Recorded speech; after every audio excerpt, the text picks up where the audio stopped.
Ladies and gentlemen, shall we begin the podcast? Or this is not a podcast. Shall we begin the live stream? All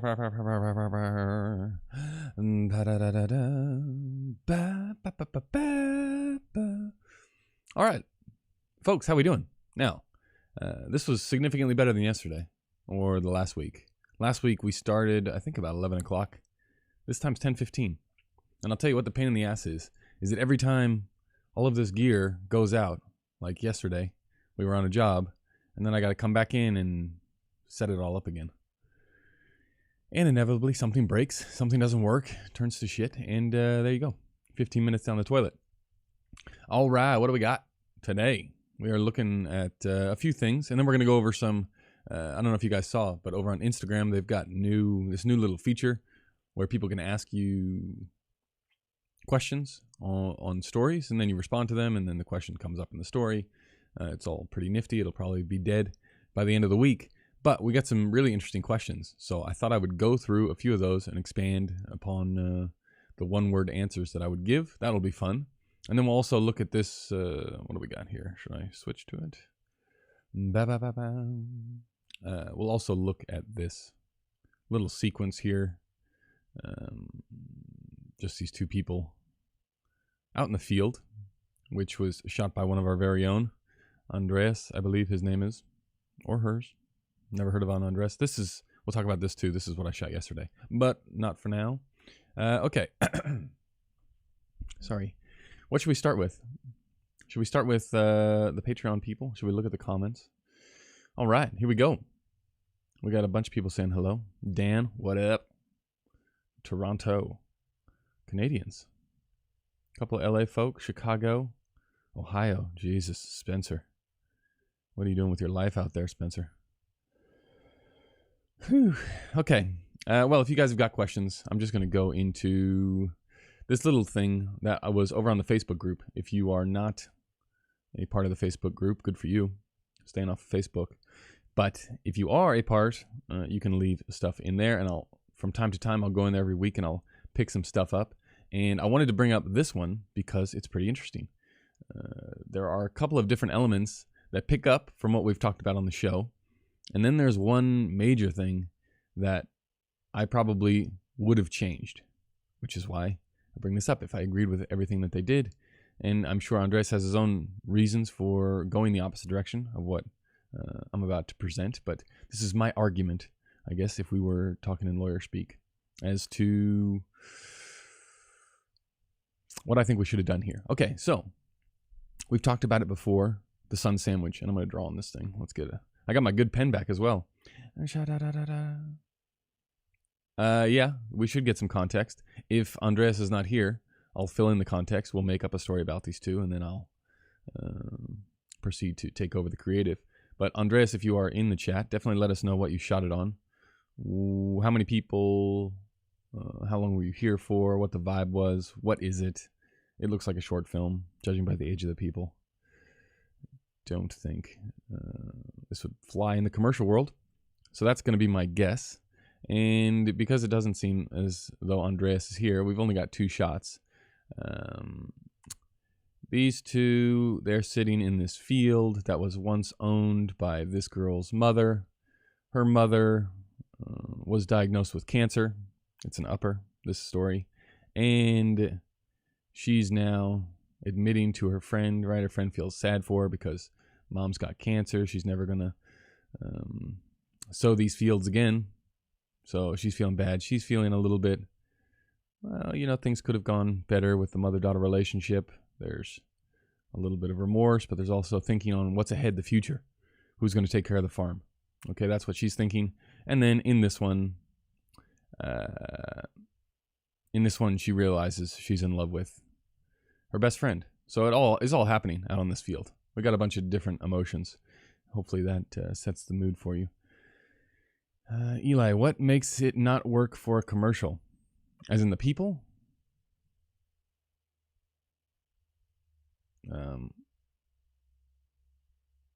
Is that what you're asking? I'm not sure. That's just the vibe that I got. Number one, I guess it wouldn't be a commercial because it's really crunchy. And that could be the web compression. But my guess is that is the camera. Yeah, my guess is the camera is super, super sharp. It's way sharper than it should be. And if it's that sharp on a computer screen, it's going to be 5 times as sharp once you see it on a television. So something tells me this would not pass QC, as they call it. It's quite crunchy. But that is the camera's limitations. That is not Andreas's. And I'm sure this would have been shot on something in the world of a DSLR. I'm just guessing. Okay, maybe I'm wrong. Maybe I'm an idiot. Should we... Okay, now, here we are. We got 2 people in a field. They're in a field. Mom's got cancer. Girl hugging other girl. Consoling her. The very first thing that we're going to notice, that Andreas has done spectacularly, is look at these shadows on the nose. Only the nose knows what the nose knows. You see these things here? That should now, to us, the well-educated crowd, should be a dead giveaway that there is some fuckery going on. Even if this is, it's not going to be an overcast day because you got those high highs. You got this down here, high highs. But this gradual transition, let's back up. This transition on the arm is the dead giveaway. This does not happen in real life. That softness from sunlight does not happen.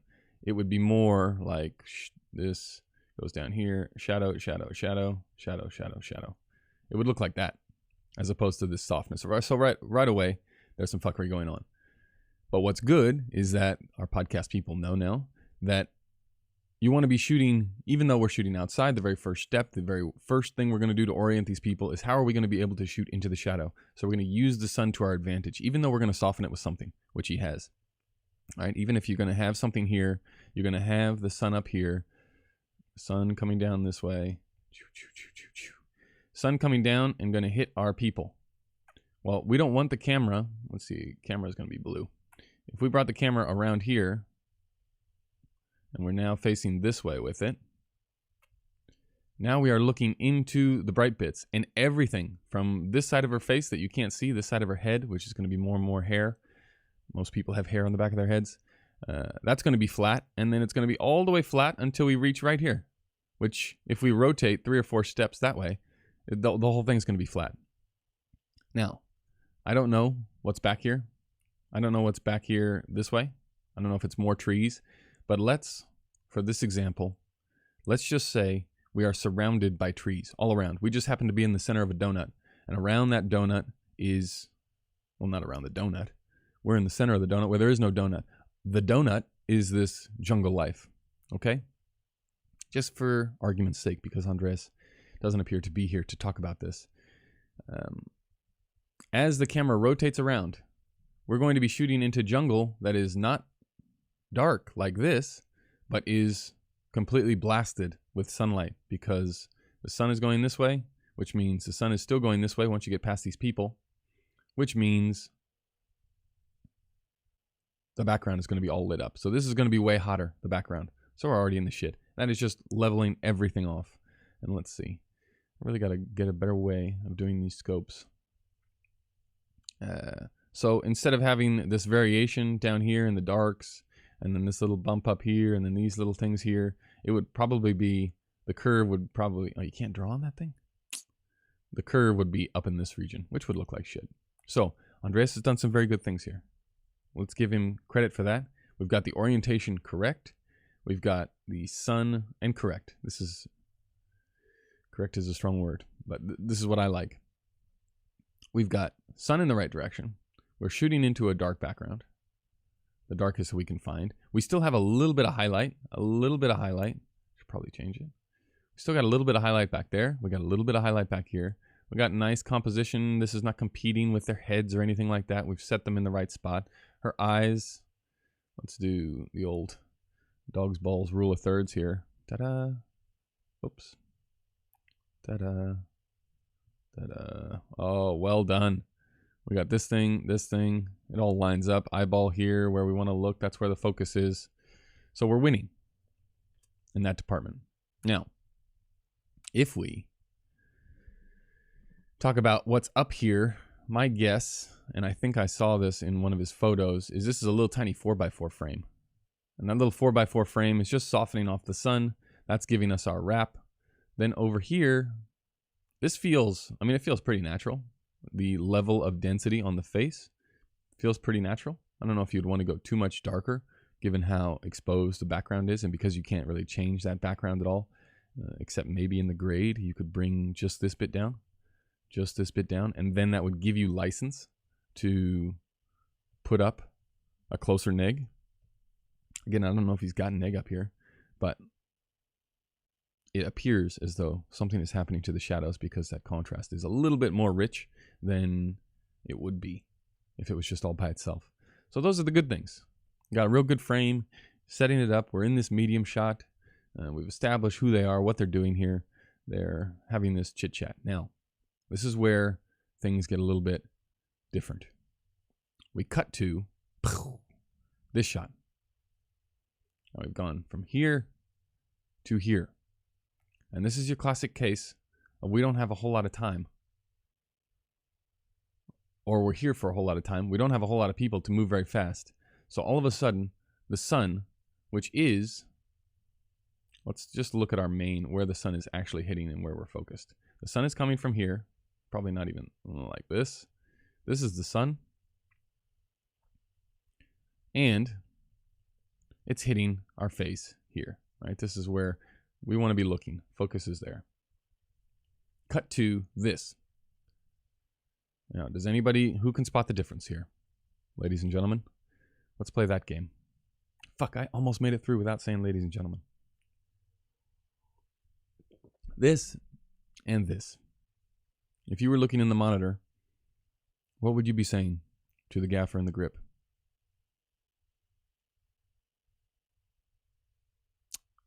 Okay, we've got a lively bunch today. I'll tell you. I'll spare you the suspense. I would be saying, why is the light coming from this direction? What have we done? Why is the light now hitting this side of her face? When it was, if we're keeping track with the story, it was originally coming from back here over here.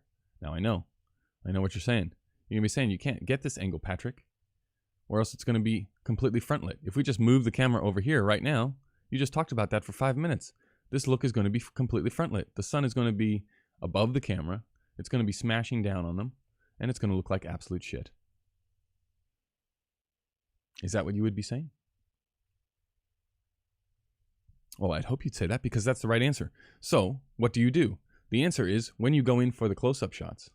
The mid shots, the wide shots, we know. These are when you have to be very cognizant of the time of day that you are shooting. You have to be very aware because you don't have a lot of ways to manipulate stuff. You're out so far away, especially when you're with a small crew. You got to nail those. But then you got to plan ahead going, okay, when I go in for the close-up coverage, how am I going to be able to recreate this? Because this is the kind of stuff that can get you in trouble if you're on a gig and you haven't done it before. And then you pop to this one, and the director and the producer are looking at you like, it doesn't match. What do you mean? I want it to be, I mean, we're out here for 3 or 4 hours, but it's got to look like it's all taking place in 10 minutes. This is it. So, Dan, couldn't you wait until the sun moved around to the other side to backlight her? You're talking about going over here, pushing light in this way, and backlighting this side of her? Is that what you're saying? Well, okay.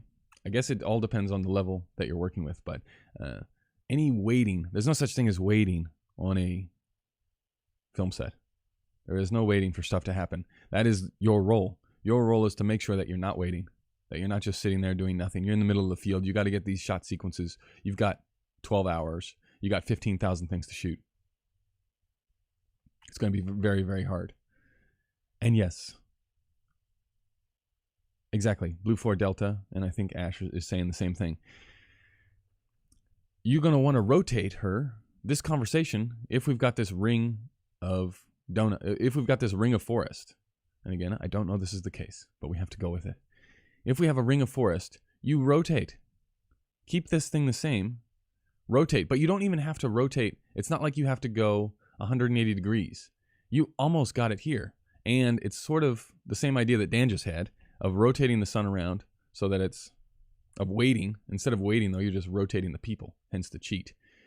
Sun behind her over here, that's going to light up this side, which is essentially what this little reflector board is doing, or whatever you've got over there. That's what that's doing. But we want to go the opposite of what's happening here. You're either filling in from this side, or you're just letting the sun and diffusion do its work from that side. That is where things would differ. If we, as the camera, if we rotate this way, we come around more that way, and then we take these two, and we also, in turn, rotate them that way. What's going to happen is now, let's forget this picture ever existed. Let's forget this background ever existed. Pretend we've done our rotation. Now I'll draw in what should be there. Instead of the sun being here, the sun is now here. You're edging this. You're avoiding the sun sandwich by bounce here, light there, key, a little bit of key, edge light, taking this side, neg. This becomes dark, and then you open up the neg until you get edge there. Now, because we've negged this side, this is no longer lit up in here. This is getting to be a lot of drawing. Let's just, you guys get the point, right? You guys got that bit. We rotate them. We eliminate the light coming from the wrong side. We eliminate the two not matching, and we don't waste any time. You don't need a whole lot of stuff to do this. This is not a very big operation. This is really just exactly what you've got there, Andreas. The exact same stuff. All you have to do is turn them. And say it's not a ring of donuts. I mean, it's not a ring of donuts. Say it's not a ring of forest, right? You've only got that forest that we're looking at. Fine. You just take them and you make it a ring by taking the action that's happening over here and you put it over there in the background, really, really close to the trees. That way, you're at least shooting, the shot size is so small that you're at least shooting into that tree. You know what I mean? You try and try and try to get those people around. That way, at least you've got that. Then, instead of having, I mean, you do have, you've done, for looking into the sun, we're looking into the light. This is about as nice as the shape is going to get. So you've done awesome there. But the question is, do you like this? If you like it, then you do it the way that you just did it. If you want it to have a little bit more interest in contrast and in variance, I would say just do that rotation. Just do that rotation. Try and hit the trees. It doesn't take a whole lot, right? It's like 3 or 4 steps that way. And then away you go. So that's that little bit. I hope that is of some benefit because it was so good, especially this stuff. Like this is exactly, this is it. I mean, you nailed a shot where it could have been trouble, something like this, you know, not in terms of camera or in terms of lenses or anything like that, just in terms of setup. This could have been a troublesome shot, but knowing how to tackle it and identify it and get to the spot, and the director goes, okay, how do you want to shoot this? We said, well, I know what I don't want to do. We definitely don't want to be looking that way.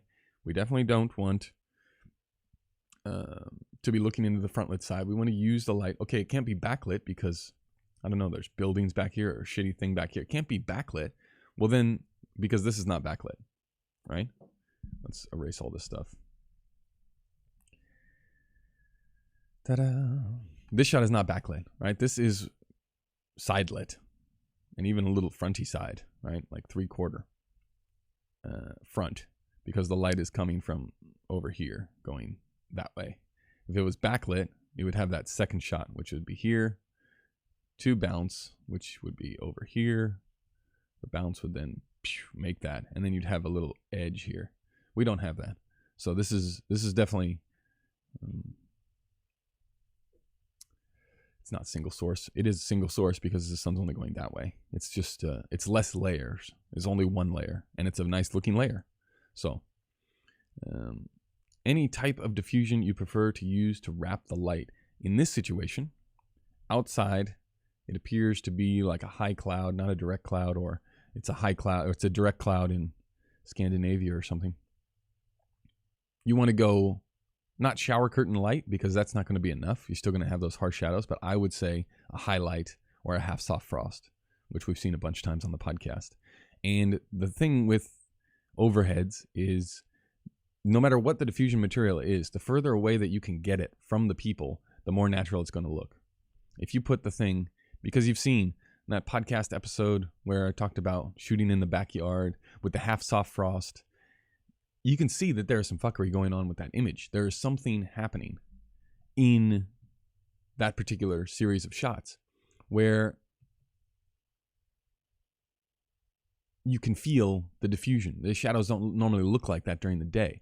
But had we, like our original plan before the budget went to complete shit, had we put that on a cherry picker, or had we put that in a lift, and we would have used a fly swatter sort of rig to get rid of that harshness, you could have been up another 40 feet and at the right angle rather than just over the top. Because what happens when you go over the top is it becomes an overcast day where now the shadows are wrapping all the way around. So if you just leave an overhead completely flat and it's right above, we go to this one, it's right above here, it's going to feel like there's an overhead right above there. Right? It's not rocket science. If you can get that thing super far away, like here is a 4x4 frame and it's right above the frame. It still looks pretty good. The only thing you have to be very aware of when you put that diffusion close is maintaining the rest of the contrast. Like you really have to judge and control the rest of the contrast. The farther away you get it, the more natural it just feels. It's like the difference between shooting Alexa and Red. You got to really work with Red. You got to really work. Or Alexa, you turn the thing on and it looks pretty normal. And when I say normal, like everyone expects things to look. So that's where I would say the type of diffusion is important, but more so where you're placing it relative to the talent in the area that you're trying to cover. For this, for a 2-shot, normally like this, I know Andreas was struggling with a little 4x4 of diffusion and having to keep them super close. I would probably go with a 12x if you were setting up with a proper crew. You wouldn't really need any more than a 12x for this frame. If you wanted to go wider, you still couldn't see the ground around them, right? That's your sort of limit with the overhead, is if you start to see the ground around them, you're hosing yourself. So you can't go crazy wide. But say if you had if they're in here, this close, a 12x really would be the right number. If there's any sort of movement in that area, I'd probably go a 12x20. So those are the two types of diffusion. And for bounce stuff, I like outside, I like unbleached muslin. That's my favorite. It's not as punchy as ultra bounce. Sometimes you need that ultra bounce punch. But if you're just going for something close to the lens in a 12x configuration where you've got sun as backlight and you're bouncing in some, a la the anti-sun sandwich, then I would say muslin does a nice job. Okay, that's that. I think we did pretty good. This is coming up on the podcast. This is what we did yesterday. People in cars. And we haven't done a lot of cars on the podcast. So eventually, I don't know if this will be on the podcast or this will be Patreon now, but sometime we're going to talk about this setup. We did 18 hours we did in a day. I think it ended up being close to 19, but 18 for sure, which is certainly in overtime territory. And the thing about 18 hours is it will show you, it happens at about the, I don't know, maybe the 13 to 14 hour mark. You can start to see people's personalities come out. And this is when it separates, or you're going to get along with people, or are you just going to do what you think is right? Because the niceties start to go out the door. And it doesn't matter how long you've worked with people or what kind of relationship you have with people. It gets to those 13, 14, 15, 16, 17 hours of doing this thing and being in this car and being in multiple cars and doing night shoots and loading up lights and being understaffed, underpowered, that's when it really comes out. So it's kind of fun. I mean, I'm the type of person now looking at it, if I can be objective, where that the filter of allowing other people to do ideas I know maybe aren't going to work immediately, that gets lower and lower. The threshold gets lower and lower. Where you're starting out during the day and you see someone rigging something a certain way and you say, yeah, well, let's see if this works. That shuts down completely. And all of a sudden it's, hey, listen, this, put it there. And they start to go and they start to grab some other clamp. No. There's no grabbing that clamp. Listen, this is how you're going to do it. Just put this thing here, this thing here. That's it. Just put the fucking sky panel up. That happens. So I don't know if I'm supposed to, I don't know if that's a good thing or a bad thing, but production certainly seems to ramp up, even though people are getting more and more tired. So that's one of the frames that we're going to be looking at. Okay, if you guys have got questions, I saw one in here before. What did I see? I think it was from Ash. Andreas shot it on a GH5 and old Zeiss lenses. Well, that makes sense. With a GH5 bit for sure, because there is just that sharpness, right? Like let's see. Let's look at the crunch here. You just see the, I don't know, maybe it's hard for you to see on the live stream, but the crunch around, there's just so much sharpness in there, even if you soften. Versus here, you're looking at Alexa and you're looking at Cooke anamorphics, just softer. This is the part that's in focus, right? But it's just softer everywhere else.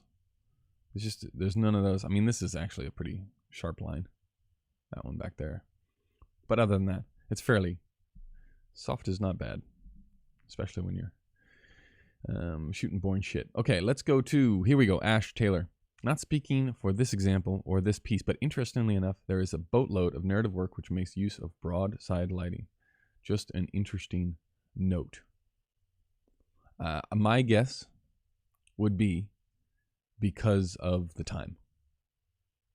That would be my guess. And because narrative is much more of an actor's medium, right?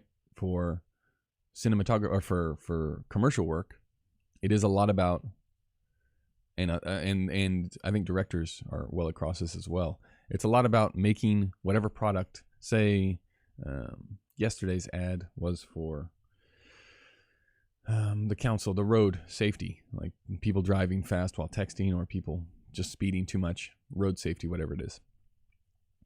I think directors know that, yeah, the story is important in commercials, but these people are spending a lot of money.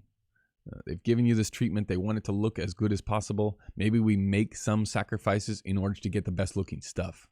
Whereas in narrative, a lot of the times you'll have directors and writers that are much more focused in on the storytelling aspect of it, which is why a lot of people get into this business. They want to tell stories. That's the company line that everybody gives, which I find hard to believe, but it's another podcast, another live stream. And in order to make it, like, stopping and starting and rotating people and doing all of this shit is disruptive.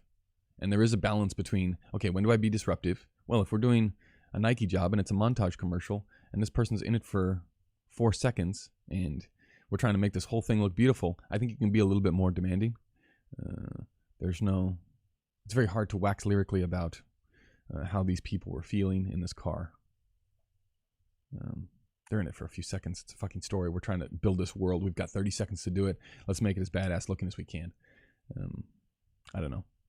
I would guess, though, Ash, that is why broadside lighting comes into it much more. Because it isn't, I mean, doesn't look, this bad is not a word that you would attach to this. This is great. This looks nice. It's not what I would do. But it certainly is a look. And it could happen almost instantaneously. You could almost use the exact same shit and not have to change anything. And you'd be very quick about it. It would just be that this scene takes you 30 minutes to shoot. And you come back here and then you just rotate the camera. By the time you set up the sticks, okay, let's shoot this one. And you haven't really had to change anything. So you appear to work much quicker. Okay, Dan, what was your evolution of the cameras you've used? Did you know how to shoot with an Area Red before you got big commercials? No, I bought a Red. I bought the Scarlet the very first day that it was announced and came out. I had been using DSLRs up until that point, and that was it. That was the evolution. I went from there. As soon as I got into, I've told this story a few different times, but as soon as I got into the commercial world, you quickly find out that you want to make, and this sometimes, I don't know if this is true, because these things aren't true over your entire career, over the entire time that you exist in cinematography. I think what applies to being and making sense changes. And when you start out, at least in my experience, the ideal thing for me to do was make as little fuss as possible in order to just slide in, because I've talked about on the podcast, you're in this commercial productions, especially, they're so quick and there's so many people involved. You're in this big spinning cog of a wheel and there's all these little sprockets and you just got to find your place and you fit in there, and this fucking wheel's going around and you don't want to get crunched by anything. So you're like, okay, when am I going to go? When am I going to go? And then you jump in there, and the more of a stink that you make, I don't know. I think from a producer standpoint, is less attractive. From a director standpoint, less attractive. Because when you're starting out, obviously, you're going to be working with people who are more experienced than you because you're just starting out. It couldn't be any other way. It's not like you're going to get teamed up with a producer, a director, and a DP that have never done anything before. That's not how it works. So you're going to get teamed up with people that are more experienced than you. And all you want to do is get in there and go, okay, I got to look like I know what I'm doing. And then I'll remember this, and next time I will know what I'm doing. And the quicker you learn, the quicker you get. But with that red, it was like, okay, Ari is just the camera. It's the workflow. It's what everybody knows. It's what the whole team knows. It's what everybody likes. I like it too. Let's just use that. So I didn't have any objections, but that was just the path that I ended up taking. And I don't know. Yeah. I mean, I talked about this in this Instagram story thing, which we'll get to, which is one of the best things you can do, I found, is, and this is hard for some people. I don't even know. That's not even going to apply. I'll say it anyway, just in case it applies for someone. Or if you're out there and you're young and you think you know what you're talking about, or you have some idea what it means to work. If you own a business and you're paying people to help you out with that business, you will become the greatest employee in the history of the world. Because as soon as you start forking over cash to someone else to do a job that you technically could do, right? You could do a job, but you're paying someone to do it for you. It doesn't matter who you are. Maybe this is just me. I can't say that. Maybe it's just me. But I am able to watch everything that they're doing and go, what the fuck are you doing? Why wouldn't you do it this way? Or if someone is really good, then I go, wow, you're really good. You've thought of something before I've even said it. You've thought of something before I've thought of something. So the benefit is, if you want to wow people with how, not even how smart you are, but just a good worker, because a good worker will get jobs. A good worker, if you're a producer and you've got somebody that wears a scarf with one black eye and one blue eye and who has tambourines for pants and shoots amazing stuff, that's great. But I think the majority of producers would rather have the person that is going to get the job done with the least amount of fuss, stay on budget. And that's a hard reality to swallow in the commercial world, because it's not like, oh, I'm just going to go out there and do my dreams and make my movie about the guy that got trapped on World War II on the beaches and ended up falling in love with his shoe. That's not the story. Again, it's more a question of, is this every dream that you've ever had is attached to you being involved with some project that has success? Or is this is a fucking job? And sometimes you got to pay the bills, and sometimes you got to have, you've got family commitments, and you want to be successful, and you want to be happy, and you want to not worry about paying the rent. Well, then these are the steps that you have to take. Just don't be a shitty employee, because you're selling your time. That's what you're selling. And never more apparent than when you're on 18 hours of a low loader, and it's a commercial about people speeding, and you have to find some way to stay engaged and to stay entertained and to still deliver the project. And know, okay, if I was the person paying for this, which there's only one person paying. There's only one person paying on a film set, and that is the producer in charge. They're the person with the purse strings. They're the people that decide. So you can either be with them or you can be against them. And to be with them, you can solve problems before they happen. You can recognize, okay, this is what I'm going to do that isn't going to piss them off. This is what I'm going to solve this problem before it gets to them. I'm going to offer up this suggestion. I don't know how I got started talking on this, but I see questions. Okay. Eli, best advice I've gotten is producer will always be drawn to someone who lights fast. That's true to a certain point. And the speed thing, especially in the commercial world, is interesting. But you know what? And you can take this and I've thrown this in producers' faces before. If you want me to light fast, you give me the people necessary. And you have to, there's some point where I just talked about being a great employee. There's some parts where you have to go, you know what? this person is a dipshit. This person doesn't know their ass from their face. If you want something good, again, I can hit the record button. I can hit it and let's just go. You give me the money, let's just make the thing. If that's what you want. But you hired me. You want me to make it look nice? Okay, well, I need this many people. You don't want to give me that many people? It's going to take forever. If it takes forever, we're going to go into overtime. And you're going to pay triple what it would have taken just to pay that extra person. Is that the kind of shoot that you want to run? I don't mind. You're the one with the money. Go fuck yourself. That's what I would say. Not in those terms. But, 18 hours. Okay, so, but my point being, yes, lighting fast for everybody is good. If you talk to a director, all they want is more time. That's all they want. They don't want to be held up while you're playing with some fucking eye light. But there are a lot of steps that lead you up to that point where you're sitting on set going, we don't have enough people. We do not have enough people. I mean, I'm on this set yesterday, and we've got one person, a gaffer, for a night exterior low loader sequence. One person.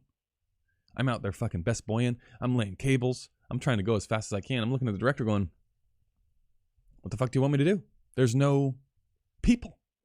We can't do shit. You want it to look nice? It's going to take a while. I'm literally, and I'm not above laying cable, whether that's taking a dump or actually laying a cable on a film set. But let's be realistic. Let's shoot it straight. Okay. What are your own goals as a cinematographer? I want to make some cool shit. I want to make some cool shit with nice people. I want to work with producers that appreciate what it takes. I want you to do your job as well as I do mine. That's all. I just want to be around people that want to do their job with as much passion as I want to do this. I really like problem solving and making images. I don't care what the image is. I don't care what the commercial is. I like the thing. I like that thing on set. And you can have your end result. You can take it and you can do whatever you want with it. I like that little bit. So I want to find people that like the other bits that make the stuff good. And also I want to find people that are nice. I mean, there is something to be said, and I said it on the podcast. You know, it's not the most glamorous thing, shooting insurance commercials or fucking road safety commercials, but they're fun. There's little tiny aspects where you're with your friends and you're going, these guys, we're getting paid ridiculous amounts of money. Just ridiculous. And we're sitting here having fun, fucking around. We're getting out all these toys. We're doing the fucking low loader. We got this tracking vehicle with the Russian arm. We got the stabilizer out here. And this is great. So that's what I want to do. I want to do more fun stuff with more fun people. Okay. John Ross, what was your company before this? I had a bunch of stuff. I have a bunch of stuff. I got restaurants. I got cafes. I got a podcast. I'm doing this live stream thing. I got cinematography.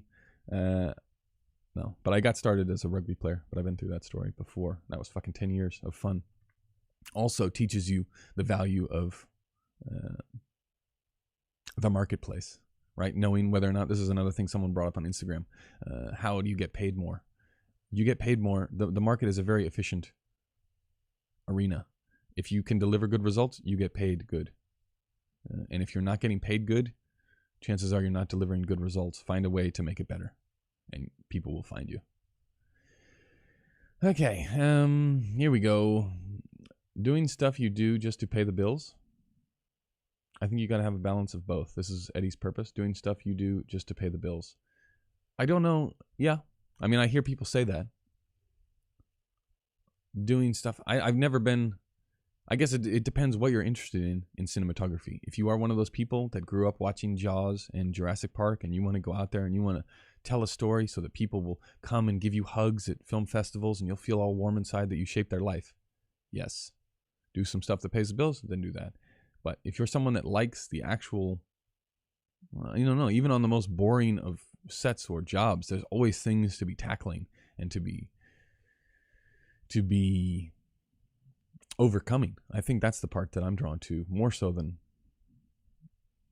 whatever the opposite of that is. And this, of course, you can do one thing over and over again. Like if I was doing green screen work every day or white cyc stuff every day, I'd want to shoot myself because the challenge would be gone. But as long as there's a challenge, as long as there's something to do and you're with, again, nice people, I think we're safe. Okay, what do we got? Let's do... How do you approach estimating the people necessary to move fast? It's hard to talk about it on a specific basis, but on a job by job basis, knowing how much stuff you have to set up, well, first of all, the conversation is, what do we have access to? How much are we actually going to have to light this thing? And a lot of production companies and a lot of producers will not say, Patrick, here is the lighting budget. It's 10 grand. You go out there and spend it how you want. A lot of it is, you tell us what you need, and then we'll fake like we're going to get it, but we don't really have that much money, so this is what you're going to end up getting. So I always say, you might as well, if they're paying you to come out and do the tech recce and you're there and your expertise is asked for, go the biggest that you can. Go the biggest that you can. And then when they say, we are not going to be able to afford that, you say, okay, the line has been drawn and you drew it. And you don't say that, but this is the politics of the conversation. You've drawn that line. I'm going to play in this little tiny sandbox that you've just created. You've put me in here. These are the results that I can deliver. But like I say, the important thing is, because producers, maybe they're not savvy to this. Younger, less experienced producers will not be savvy to the cost of not having someone. So you say, okay, I am completely fine. But what's going to happen is that look that we talked about on the Tech Scout, that look that we talked about with the director, that is going to become harder and harder to produce. It's either it's going to take more time because we have less people, or it's just not physically possible because we don't have the lights. So as long as Director X is happy to change their coverage or to change the way they want to see the scene, that's fine. Or if they don't want to change their coverage, they have to change the way they want to see the scene, right? It's not going to be as moody. It's not going to be we're not going to have shafts of light coming in if we don't have 100K sunbeam. We're not going to get those. If everyone is okay with that, let's move on. So you're laying out what you want. Say, I don't know, let's take for an example a commercial. My estimation is if we have anything more than an M18, anything larger than an M18 is at least 2 people, right? Because man with a van gets you 1 LED up in time to shoot realistically. 1 LED and a piece of poly and some NIG. That's what a one-man band does. If a person comes out with a little tiny van and you want to do a few other things, say you want to put up 3 lights in a scene for a commercial, one person, not going to get it done. Not going to get it done in the time that it takes. You're going to need 2, right? 2 people, van situation. Anything above a 4K, 3 people. It's going to take, by the time you get the thing off of the truck, this is what people don't understand. They don't factor into their equation. Just the hauling, just the moving of shit. That's what you need that extra person for. Because if you have the extra person, then the person that you're actually paying to do the lighting is always on set. If you've only got one person, that person has to, their time is split, 70% on moving shit and 30% actually on set. So I would say if you have anything above an M18, I would say just go with 3 people if you want to move at a realistic speed. Because then you've got the person that you tell, this is what I want to happen. They can make it happen, and also they can get their minion to help them and the other person to bring stuff. So from the truck, you need, a 4-bank Kino. If the gaffer has to go from the set to the 4-bank, to the truck, to get the 4-bank, to come back, your 15-minute window of lighting is completely down the shits. I got to change the battery.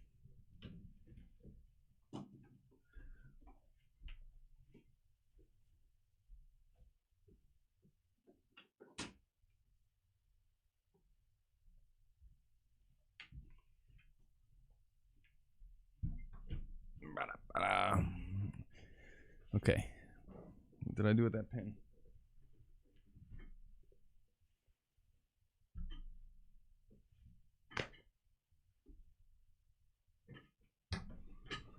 Okay. We'll do, let's see. Let's look at the questions here. Let's do a few more. I forgot what I was talking about. Let's go to Eli. This is perhaps the best live stream yet. Could be because I'm so tired that the honesty is just seeping through. Visual motion. People with the same passion, same. I rather live in the shadows and do what I love. I don't care about spotlights. Angel. I used to work in movies and TV shows, usually estimating grips and electric matter if you're shooting. Usually in grips and electric matter if you're shooting studio versus location. Yeah, I mean, but by the time anyone is asking you to shoot something big, you have a general understanding of how this stuff works. You know, it's, I don't know, and maybe I'm stating the obvious, but if you do a job and you do it with 3, and this is Australian speak, so maybe I'll speak to the LA system of doing things, or the US system of having the grips do the modifying. If you do a job with 3 grips and 2 in the lighting and it's going fairly slow, well, you're going to remember the next time, okay, if I ever do this again, you were talking about working on 50 commercials a year. By the time you've done 1 year, your notebook should be this thick and you have all of these things that you remember. Fuck them. I've literally shot in a garage. I've done at least 15 commercials in a garage. I got that garage playbook down. I know how many people it's going to take, what you want to do. I know that. That's just all through experience. I can't lay it out here for you. There are just some things that you have to go, and it's got to be a case-by-case basis. You pick it up. But my point is, you're never going to get, no one's ever going to throw you so far in the deep end where you're like, I don't know how many people to get. And if they do, always over. Always over. Let them pull you back in, and then you say, okay, there's that line. You've drawn it. This is what we can expect. Let them do the bad things for you. Well, that was pretty much, I didn't even get to any of the Instagram questions. That was the live stream. Any questions? Up on the podcast this week, we got Eric Koretz, the image hunter. He's on Instagram. He's a cinematographer. He's in LA. He just did a movie. I think it's out now in the States, Siberia, with Keanu Reeves. So we're going to be talking about that. And he's actually one of the reasons why the podcast format is the way it is, Eric. He used to have an old blog. And he talks about how having something like this was actually, I can't remember if he talked about it on the podcast. But this is another thing on Patreon. I guess what I'll do is pepper in the conversations that we had before and after the podcast, just to give you some insight into the kind of people that we're dealing with. Eric was a super nice guy and very open. And he felt very aware. This was at a time before blogs existed prevalently, and you couldn't find out all this information from whoever on YouTube about how to do, dark to light lighting. He felt that directors and production companies were less attracted to him because he had this blog and because these things would be shared. He felt like that was holding him back, so he stopped, which was a bummer because I learned a whole bunch of different lighting setups from him. I would have liked to have seen that thing keep going. So we'll see. I used to work in movies and TV shows, usually estimating. We already did that one. Last podcast, you talked about noting a camera to a windshield. How'd you go? Well, it was for this commercial. This is not that setup, but we didn't end up with the Cooke X dolls. We put a little mini here. Ching, ching, ching. And we had a 50 mil anamorphic with a +2 diopter, and the little diopter was here, and we were able to get a shot here. At the same time, we were shooting, this is the XT that we're looking at now. This is a 40 millimeter Cooke anamorphic. This is the XT. Oh shit, sorry. You got me. Thank you, Dan. Thank you, Dan. I forget these things. So I'll do the drawing again. Alexa Mini, completely stripped down, enormous Cooke anamorphic, 50 millimeter lens, +1 diopter, and we were able to get this shot, shadow, wrap around a little bit more so the sun is hitting his face. I'll do a podcast about this when it eventually comes out.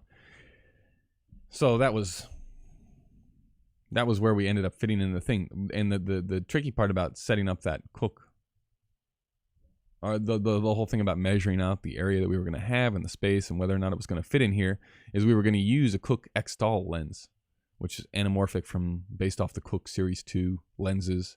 It's an older anamorphic that is completely terrible, wide open, but looks really cool when you get it right. And it was, if this is the mini, it was, I think, 30 centimeters. So not 30 centimeters. That's fucking, maybe it was 30 centimeters. Anyway, super small. And the Cooke anamorphic is like 235 mils, which is enormous. And it's super huge and heavy. So that's what we were testing, and whether or not we could smush it in there and still see this guy. So that's it. Okay. Eric on the podcast. Patreon on next week. I wish you could post Patreon. I'm going to find a way to post behind the scenes stuff, because people get pissed. You can't really post behind the scenes stuff on Instagram, because production companies and agencies and clients, they see that stuff and they don't like it. But I'm on 4 days. I'm on over the next 3 weeks. I'm on 15 days. So it's going to be a very busy commercial period. And all of them are really fun projects. So there will be no live stream next week. Whoa, sad. So sad. So I'll have to record a little special podcast. But if anybody has got a way that I can post behind the scenes stuff from my phone, maybe I can. But then I got to upload it. It's just too hard. Live stream from set? Something. I don't know. Thinking out loud. Okay, Ash. Any particular adapters you like? Second tips on shooting through the windshield?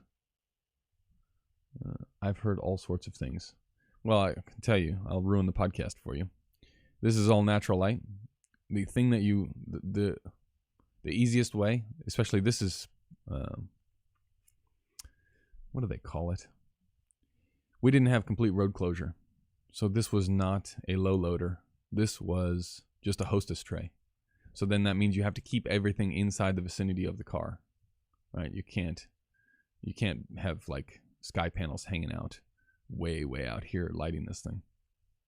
So the easiest thing to do, I like to do to create contrast and not get flat, shitty ambient light, is you got to get the right road angle, right? This is backlit.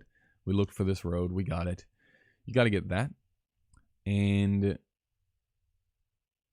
the other thing that makes it easiest, the thing that I always start with, is rather than putting an overhead here, like on this, you would probably be looking at an 8x8 to keep it within the confines of the car, or just over, so it wouldn't be too wide and it would be road legal. An 8x8, rather than having an 8x8 of highlight or quarter grid or something like that, especially if we're going to be looking directly into the car from the windshield side, is a solid, just an 8x8 solid. And that's all this is. 8x8 solid here, no more lighting, just angle and technique, just an 8x8 solid. So there you go, just ruined a whole 45 minutes of podcast, Ash. No, it's a good question, because it is tricky. Some people go the polarizer route. I'm not really a polarizer person. Okay. Maybe create a photo album on the Facebook group page for BTS stuff. Yeah, no, it's more the workflow for actually, I appreciate it, Adam. More the workflow for getting it up on the day. So easy. Instagram, just hit button, record behind the scenes, hit done, and it's uploaded. Whereas, I don't know, I'll find a way. Okay, ladies and gentlemen, I appreciate the support. Hopefully you got something out of this podcast or this live stream. And yeah, we will see you we won't see you next week. I'll hear you in podcast form. And then the next week, can't remember the days, but if I'm not shooting on a Friday, I'll be here Thursday to you folk. All right, that's going to do it. We'll see you later. Bye.